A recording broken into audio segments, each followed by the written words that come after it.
Hello guys, good morning. আমি সকাল সকাল উঠে পড়েছি। উঠে আমার চা বিস্কুট খাওয়া হয়ে গিয়েছে, কিন্তু বিছানা গোছানো হয়নি, তাই বিছানাটা গুছিয়ে নিলাম। এখন ভারী কিছু ব্রেকফাস্ট রেডি করব। তো যাই দেখি মা কি বলে। এসে দেখছি মা বাঁধাকপি কেটে নিচ্ছে দুপুরে লাঞ্চের জন্য। তো মাকে জিজ্ঞেস করাতে মা বললো গোলা রুটি বানাতে। এরপর আমি গোলা রুটির ব্যাটারটা রেডি করে নিচ্ছি। এইদিকে দেখো মা আবার বেগুনি কেটে রেখেছে। এরপর আমি ব্যাটারটা চিনি, লবণ, লঙ্কা দিয়ে গুলে নিলাম। এদিকে ওভেনে রুটি তাওয়াটা বসে নিয়েছি, এক এক করে ভেজে নিচ্ছি। এরপর মা আবার দুপুরে লাঞ্চের জন্য ভেজ ডাল বানাচ্ছে শীতের সব সবজি দিয়ে, বাঁধাকপি, গাজর, সিম। এই ভেজ ডালটা খেতে আমার খুব ভালো লাগে।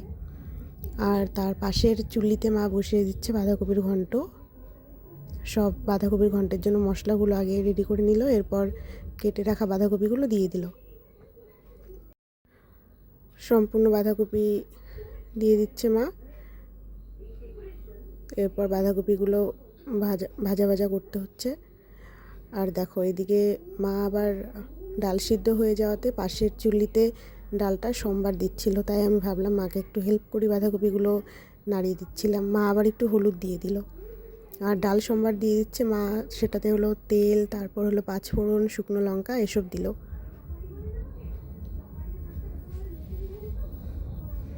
এদিকে আমি বাঁধাকপিগুলো ভেজে নিচ্ছিলাম।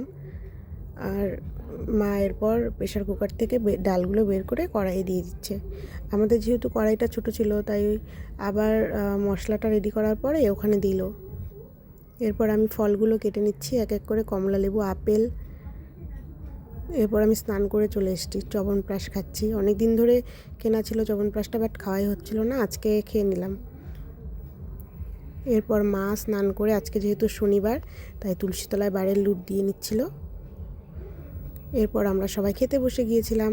আজকের মেনুতে ছিল পালং শাক, তারপর বাঁধাকপির ঘন্ট, বেগুনি, আর হলো ধনিয়া পাতার পকোড়া আর ভেজ ডাল। এরপর মার কাছে আমি একটু ঘি চাচ্ছিলাম, কারণ ভেজের দিন একটু ঘি না হলে ভালো লাগে না। এরপর আমি শাক দিয়ে মেখে খেয়ে নিয়ে ডাল দিয়ে মেখে খাচ্ছিলাম। ও বাইটটা জাস্ট ওয়াও ছিল। এরপর আমি খাওয়া দাওয়া কমপ্লিট হয়ে গিয়ে একটু রোদ তাপাতে আসলাম। আজকে আমরা সবাই একসাথেই খেয়ে নিয়েছিলাম। মাকে বললাম একটু রোদ তাপিয়ে আসি, তো একটু রোদে যাচ্ছিলাম। তো শীতের সকাল হলেও রোদটা খুব চোখে লাগছিল।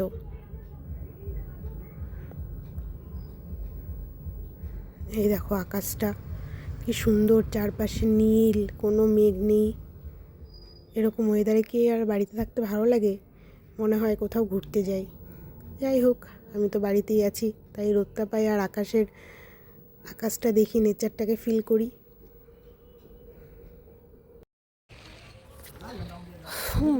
রোদটা পাবো কি? এত রোদের তাপ, পুরো ঘেমে যাচ্ছে, গ্রীষ্মকালের মতো রোদের তাপ। এখন আর কি, খাওয়া দাওয়া শেষ, সব কমপ্লিট। এখন একটু বসে বসে রোদটা পাবো, আর কোনো কাজ নেই। চলো আজকের ব্লগটা আমি এখানেই শেষ করছি। বাই বাই, আবার দেখা হবে নেক্সট কোনো ব্লগে। টাটা।